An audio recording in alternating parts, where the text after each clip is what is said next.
right. Hello. I'm Eric Ferguson, candidate for state representative in 63B. This is my, probably should look straight at the camera, my one candidate virtual forum since we're not having the regular forum where things are in person. And this actually won't be terribly long because you'll be surprised how fast it goes when there's only one candidate, and we'll get through some more questions. So, obviously, I'm asking for your first choice vote, and if not, your second choice vote is not as good, but it's almost as good. And I've got some questions here. They might be familiar because you might have asked me these already in conversation, or you heard somebody ask me at, the Q&A at caucuses or something. And of course, there's a COVID-19 question or two, I suppose. So, well, let's just get into it. Should we delay the election if a pandemic is still going on? For the November election, no. There is plenty of time to do vote by mail. Of course, some states do it already, and as much as Republicans scream voter fraud, and it is true that when there's occasionally actual voter fraud, it's always with absentee ballots. So you do have to have good security for that. But some states already, Colorado, Oregon, Washington, I think, managed to make this work. And before November, we've got plenty of time to make vote by mail work, and we've already got an infrastructure in place. We have no excuse absentee voting. Most states have that.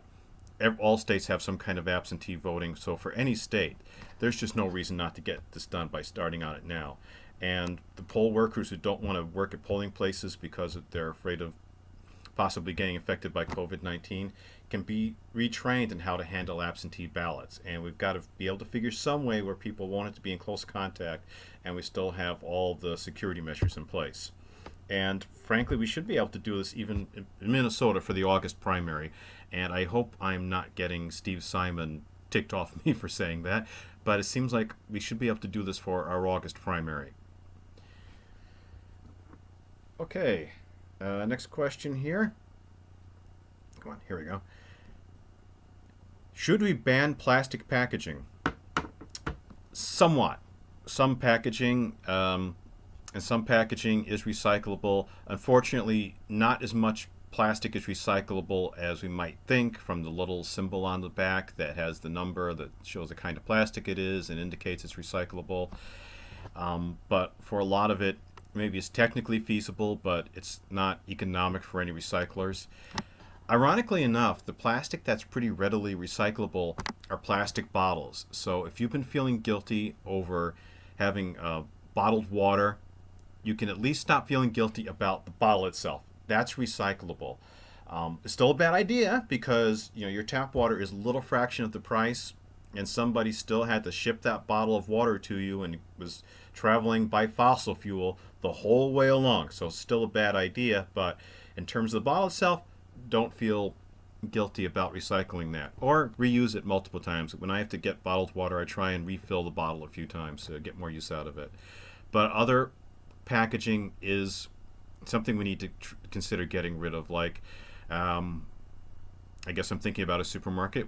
Watch your cookies come in, and your tub of guacamole, and your quarter pound of berries. Those containers probably are not going to end up getting recycled. They're going to go into garbage somewhere along the line. So any plastic that can't be recycled, yeah, we need to find a way to get rid of, admitting that maybe not all of it's going to be replaceable. But like plastic wrap, that's garbage. If we replace that, that's good. And it'll require adjustments, but remember, the fast food industry like 20 years ago got into a lot of PR problems because of the clamshells that maybe kept the burgers warmer, but it just created a lot of styrofoam garbage. Now they wrap it in paper and you can still eat fast food burgers. So we'll adapt. So yeah, we need to ban some kinds of plastic packaging. All right. Oh, I just mentioned I'm going to try and input the timestamps in the notes of when I address a certain question. So if you want to skip ahead to a particular question, look in the description and look at the timestamp there, and I'll tell you when that question came up. I'll get as hopefully down to the second as close as I can. Okay. Um, will your free college plan apply to out-of-state students? Yes. And this might seem strange. It's for Minnesota students. Why wouldn't we restrict it to Minnesota students? The reason is that one of the problems we're trying to address is that Minnesota does not keep up with the rest of the country in population growth. That's why when the census is done, we're likely to lose a congressional seat. We could become one of the states that actually attracts people. Only a few states are really good at that, and we could be one. So I would open this college plan to out-of-state students. And just to make sure everybody knows what we're talking about, this is Commit to Minnesota, where post-secondary education, so VOTEC and 2-year and 4-year, will be free for students who stay in Minnesota for 5 years after they leave school. And the thinking is that they'll put down roots because they are, without the student debt burden, they're more likely to have started their own businesses or gotten on a career track job, gotten married, bought a house. After 5 years, they probably won't want to leave. And that's not just going to be true of people who are from Minnesota, but people who come here from out of state. Same restrictions. You stay here for 5 years if you want your schooling to have been free, and we're betting that after 5 years you'll be rooted and you won't want to go back to wherever it was that you came from. So yes, absolutely. Commit to Minnesota would be for out-of-state students too, and will attract people to Minnesota. What personal hardship are you experiencing from the pandemic? Well, my wife got laid off, and I'm between web development contracts at a really bad time. I was up for possibly a few things, and they've all stopped. So, financially hard times, and on a personal level, my wife is one of those people who's more vulnerable for medical reasons. So, she's staying with her mother, who's in a remote area, so she's much more isolated even than she'd be here in the city, and taking advantage of the layoff. And I suppose a silver lining is that her mother has her own medical issues, so having my wife there is really handy, and I've got plenty of time, so I can do the grocery shopping for my mom, who's also vulnerable, and I can keep her out of the supermarket. So it's an involuntary separation that's going to go on indefinitely, but who's not in that situation and who isn't taking a big financial hit from this? So that's our personal situation. Just to add an interjection while editing, I can't believe I forgot to mention that I do freelance web design, and I certainly have time right now. So, and of course, I built my own campaign website. So if you would like a website like fergusonforhouse.com, please contact me. And I think I'll get back to a policy question. What should we do to dig out of this recession and fix the state budget? All right. Just to make sure this is clear, it's different for states than it is for the feds, because states, like local governments, have to balance their budgets. They can't engage in deficit spending like the federal government can. And that's why a stimulus is mostly the responsibility of the federal government, because states, in the course of balancing their budgets, have to make these hard choices of cutting spending at a time when need is increasing, or raising taxes at a time when the ability to pay is going down. And Minnesota is obviously in that position too.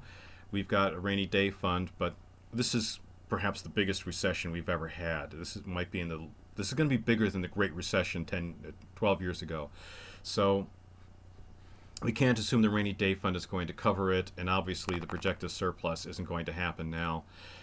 I think that, well, there's a couple things. One, remember what Mark Dayton ran on in 2010, and he managed to win election, barely, but he won in a red wave election. He kept saying over and over, tax the rich. So if we're going to have to close this budget gap, I first want to tax the people who got the benefit of the Trump tax cuts, or as I used to keep referring to that bill when it was going through Congress, the Cut Trump's Taxes bill. Let's tax the beneficiaries of that first. And of course, now at a federal level, they're talking about a capital gains tax. Yeah, that's what everybody needs, a nice big tax cut for big investors. But that means the people at the top are doing just fine. tax them to close the budget gap first. And I know we probably can't avoid budget cuts, but that's going to be the first place I look for money, is the people at the top of the income scale. Second, this is a really good time for bonding. I know you can't use bonding for just ongoing expenses, obviously, but it's a great time to make investments, and a lot of those investments could put people back to work. The reason we want to look at bonding now is that interest rates are at record lows. I mean, people who can buy bonds are basically paying governments to hang on to their money so it's not just under a mattress. Interest rates, at least for the feds, maybe for the state too, I guess we'll find out, are sometimes below inflation. So basically the governments are being paid to take somebody's money. So let's do that. So let's build, obviously, I would like to build, the land lids over freeway trenches to cover freeways. That's one of my big ideas. Let's get back to space for housing. But also, this is a great time to build light rail lines and the bus rapid transit lines and every backlogged road repair project we've got in the state. This will be a time to take it on.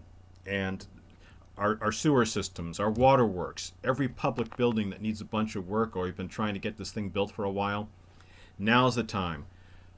Issue the bonds at these incredibly low interest rates, take that money and invest it in our transportation systems and our sewers and our water and so on. Okay. All right. Can you really put houses on top of a freeway? Yes. Have you ever been in the States where they have travel plazas that go over the freeway? I mean, the plazas are built right over the interstate. And you drive your car up there, and there are semi-trucks up there. These things are holding semi-trucks. And they're going up there because the truck stop is up there. And the gas station is up there. And there's probably a repair service there, too. All the stuff on top of the freeway. All of which is a whole lot heavier than a house. And even in cities that have done this on a small scale, these land lids, they usually put parks up there, but parks usually have a building or two that's bigger than a house. So, yeah, easily these things can handle houses. They can handle small apartment buildings. They can handle smaller commercial buildings. I don't know how big a building they can handle, but for sure, smaller apartments or small commercial buildings. So basically, we can build what we want, whether it's a new commercial strip or we want to build parks. I, of course, want to build housing because we have, even before the economy collapsed just this month, we had a chronic housing shortage, and we need more space for housing. We lost a lot of housing when the freeways were built, and covering the freeways will get back some of that space. All right. Isn't pumped hydro old technology? So, excuse me. I hope you didn't hear me slurping too much there. This is talking about energy storage so that renewable energy can replace fossil fuels. Because renewables produce energy when the sun is shining or the wind is blowing, but not necessarily when the power is in demand. If we're going to replace fossil fuels with renewables, we have to have a way to store the energy the renewables produce so that we can use it when we actually have a need for it. And pumped hydro energy storage is an existing technology. That's why I push it. Yeah, it's old. I think has been used for like a century, which also indicates how long these systems last. But yeah, at this point, it is century-old technology. The newer technologies just aren't quite ready to go. There are batteries, but a lot of them have still small storage capacity compared to what we need, and they might get better. I think it's fine to invest in new technology. We should. I'm in all favor of us, besides using existing technology, investing in new technology, like batteries. There's a pilot project in Vermont for compressed air storage, but it's a pilot. I was reading recently about a proposal for power to gas, where we use renewable energy power to basically suck carbon dioxide out of the air and make new natural gas. And when it's burned, it'll release that carbon dioxide again, but at least it'll be carbon neutral because it's sucking it out of the air before releasing it. But that's a proposal. And That's why I want to go with the existing technology. And I'll also admit the problem that Minnesota doesn't have all the hilly areas that other areas have that are really suitable for a naturally ready reservoir. Like these systems are used a lot in the Tennessee Valley Authority. Scotland's using them. Scotland and Tennessee are a lot hillier than we are, so we don't have as much potential for it, but not as much is not the same as zero. We have some, and anything is going to help at this point. So let's store some renewable energy so we can replace our fossil fuels. Okay, here we go. Why do you prefer liability insurance for gun owners over red flag laws or background checks? Well, I don't. It's not either or. I'm fine with red flag laws, and I'm in favor of background checks. The reason I talk about requiring gun owners to carry liability insurance is that it's an idea that is not being discussed anywhere else by anyone else that I'm aware of. And what this idea is it's like car insurance. If you want to drive a car, you have to get insurance for your car. And you might be a very careful driver. It doesn't mean that if you get into an accident, you did something malicious. But accidents happen. Everybody has their moments of negligence. And if you cause harm for somebody else, you have to have the insurance that you can make them whole and pay for damage to their vehicle or their medical bills. And you don't have to carry insurance to cover your own car. That's up to you. If you want to take the risk of not having collision, that's up to you. But you have to have enough insurance that other people aren't at risk. And that's the idea with gun liability insurance. You might be the most responsible gun owner in the world, but not everybody is. So if you clean a loaded gun and the bullet goes through your wall and through somebody else's wall, now you've done damage to their house, and here's hoping the bullet didn't hit anybody inside and cause any injuries. Could you cover your liability? Well, if you're not carrying insurance, it's a matter of whether the person who cleaned the loaded gun happens to have the money and can be successfully sued for it. No, if you want to be a responsible gun owner, carry liability insurance just in case an accident happens, even if you're not going to go deliberately committing a crime, so you can cover somebody else's damages. If you won't go getting insurance, you're not a responsible gun owner. You do not count as a responsible gun owner. And if you're so irresponsible that you can't get insurance, or if nobody will insure you because you're irresponsible, or nobody will insure you at a price you can pay, then no, you shouldn't have the gun any more than if you can't get auto insurance because of your driving record, you can't drive. And that seems perfectly fair to me. You want to own guns? Get insurance for them. And some people seem to think this is a radical idea, but some home insurance already covers guns, or you can get a rider. Mine covers guns. I mean, they're muzzle loaders. I'm not going to go out and commit a gun massacre when it takes 45 seconds to reload. But I'm covered. It's not that big a deal. A lot of people won't have to do anything except maybe certify that they do indeed have insurance.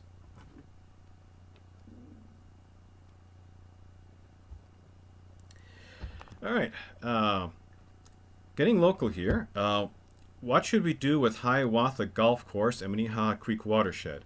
When I say local, this is a hyper-local issue, because if you don't live near the Hiawatha Golf Course and Lake Hiawatha or Lake Nokomis, you might not even be aware of this. But for people who live around there, this is a huge issue. It's having a big impact on their lives. What's going on is the Minnehaha Creek watershed is higher than it used to be. We've had the rainiest 5 years that we've had since we've been keeping records. So, whether you attribute it to global warming or bad water management somewhere, we're having more rain than we've had before. The creek's rising, the water table's rising, and it's most famously causing more pumping to keep Hiawatha Golf Course usable. But it's also threatening the basement of every building around Lake Hiawatha and Lake Nokomis. And the people who live around those lakes are putting up with water in the basement and a lot of pumping, or they're having to spend a lot of money to fix up the utilities. They might face big assessments from the city to get things fixed.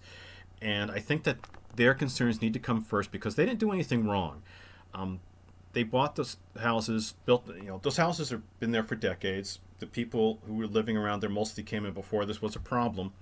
So it's not like somebody built a house on a floodplain and now as the predictable flood is coming in, they're saying, okay, taxpayers, please spend a bunch of public money to protect my one house where I never should have built it.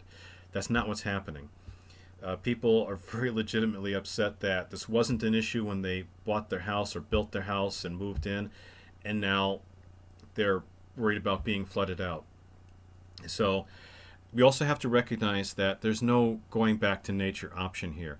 The Minnehaha Creek watershed is very heavily engineered, and sure, maybe if you had a time machine, you could go back 100 years and you could say to the city and the Parks Department and so on, don't build it this way. It's going to be a real problem in the future. I'm not sure that's what I would do if I had a time machine. I could think of bigger things probably. But okay, if you had a time machine, you could go back and tell them that. But you can't. You have to start with where we are. It's very heavily engineered. And any solution we have, whether it's to be drastic and move out the houses or save the houses, my preference, whatever is done with the golf course, I'd like to save it. It's going to be an engineering solution. So we're not picking engineering or going back to nature. It's which big engineering project we're picking. Now, as for the golf course, that's what gets the most attention. And I'd like to save it because I know it's not just important to a lot of Minneapolis golfers. It has some historic importance because it was the only golf course that allowed black golfers. So for the local black community, that golf course has significance. So I do want to save it, but it's a second priority after saving the houses. So I'm hoping that if we can lower the watershed enough to save the houses, that's going to save the golf course too. But if I'm wrong and we have to pick, I would pick the houses over the golf course. And yeah, saving the rest of the park, I'd like to do that. Probably those measures would do that. I don't know for sure. We're going to have to see what are options, but that's my priority order. First, the houses around there, and then the golf course. Okay, so what should we learn from the pandemic in terms of healthcare and effective government? Well, I hope the pandemic has really illustrated how badly we need to have an effective government. There's this joke that Republicans think that the government can't do anything right, and when they get in power, they try to prove it. But with COVID-19, that's not been a joke. That's literally what's happened. Republicans have gotten in charge of governments, and they fired the experts, and they threw out the manuals, and they're doing their best to prove that the government can't protect you by making sure that the government doesn't have what it needs to protect you. I hope we've learned that we really need an effective, prepared government. And in terms of healthcare, well, I will point out that Republicans are not shy about pushing their public policy priorities. The feds are like, right now the Republicans in the federal government are working on a capital gains tax. That's their top policy priority while all this is going on. But if everybody had access to health care, think of how much better off we'd all be. And even if you don't believe in single payer, just as everybody had access to health care, then at least, when the coronavirus symptoms show up, they get it seen to. And paid sick leave. I can tell you as somebody who spent most of my working life without paid sick days, I worked sick a lot. I couldn't afford not to. It wasn't a question of whether I was sick, it was a question of whether I felt well enough to drag myself in and do my job, because I really couldn't afford to skip the paycheck.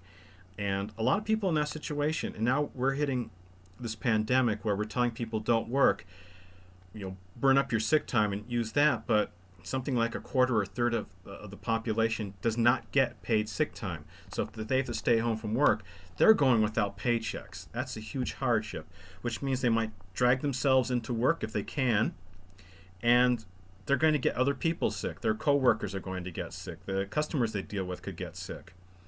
So if you're not one of the people who has to try and get by without paid sick time, just imagine that people who are in that situation are, say, preparing your food, because in the food services, with warehouses, grocery stores, restaurants, most of those jobs, don't offer paid sick time. So people who have to work sick are handling your food.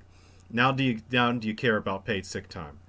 And if you're working with people, maybe you have paid sick time, but they don't, just however you got hired, the jobs you have, well, they're dragging themselves into work, maybe getting you sick. Okay, so Democrats, let's not be shy about using this emergency to push for the policies that this emergency is proving we need, like universal health care and some sort of paid sick time. Because I guarantee you, Republicans are not being shy about it. Republicans are going to use this crisis to push their upper income tax cuts.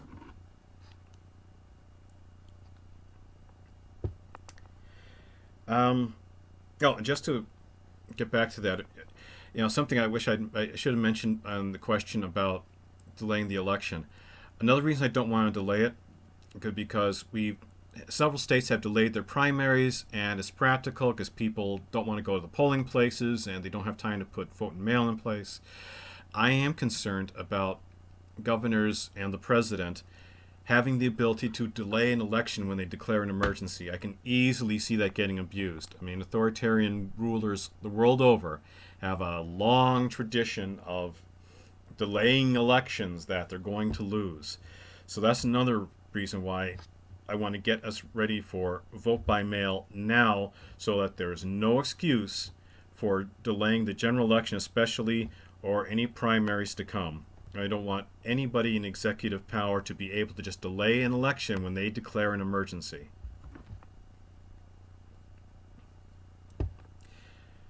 Okay. Excuse me.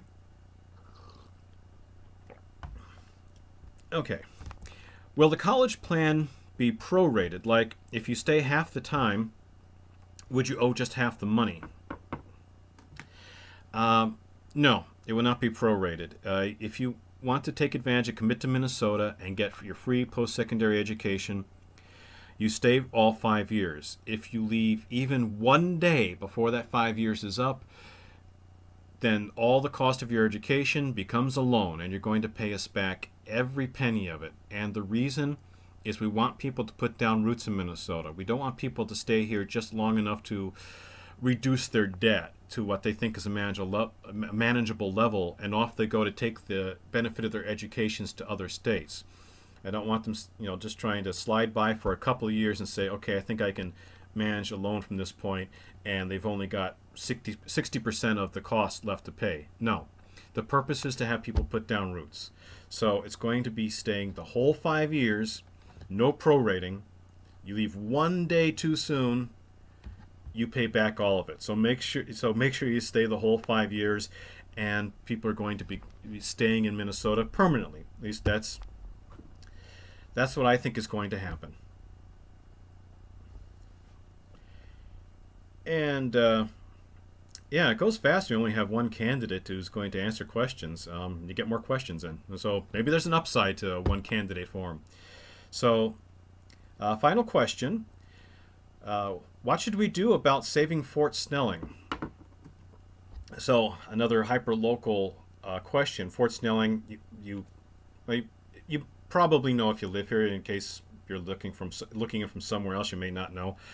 Fort Snelling is in 63B.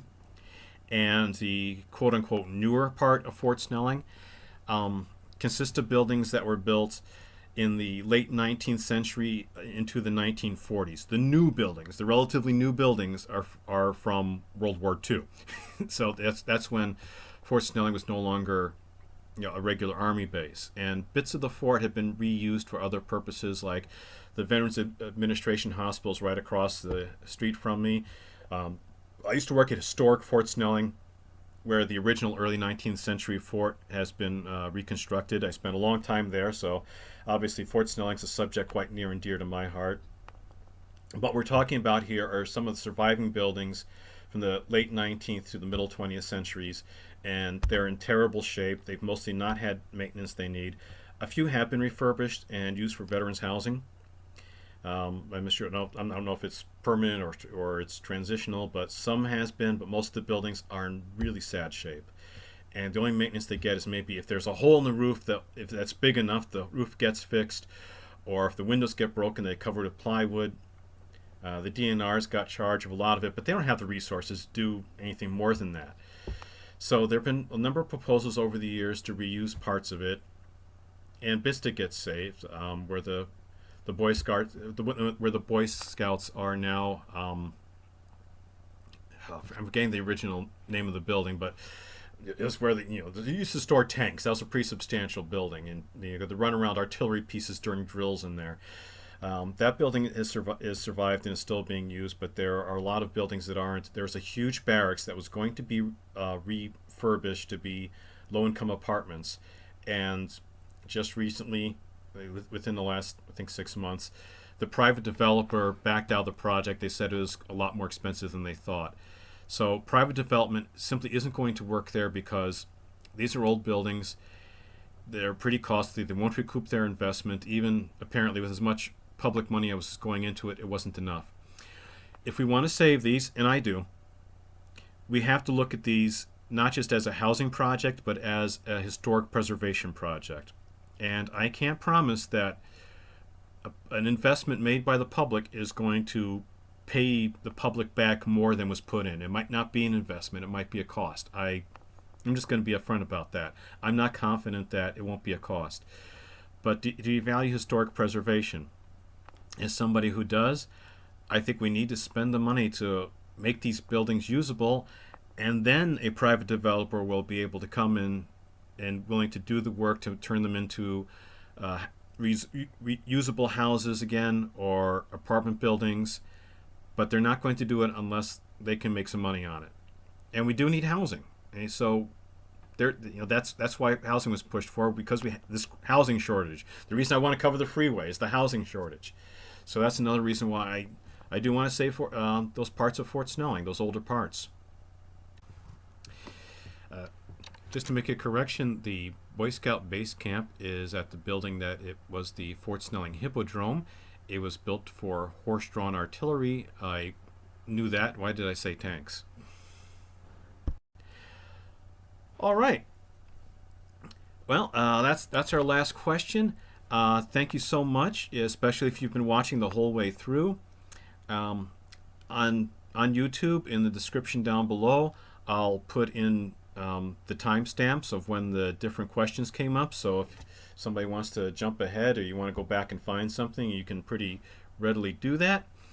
And I'm still open to answering more questions. So if you got them, send them to me. You can comment here on YouTube. You can comment on my Facebook page or message me on Facebook. You can email eric@fergusonforhouse.com, and that's also the website, fergusonforhouse.com. There's a contact page if you'd rather do that. I'm really easy to reach, so if you got questions, no excuses for not asking me. I would really love to win your support for the DFL endorsement in 63B. And with that, I'm going to sign off. All right, thank you.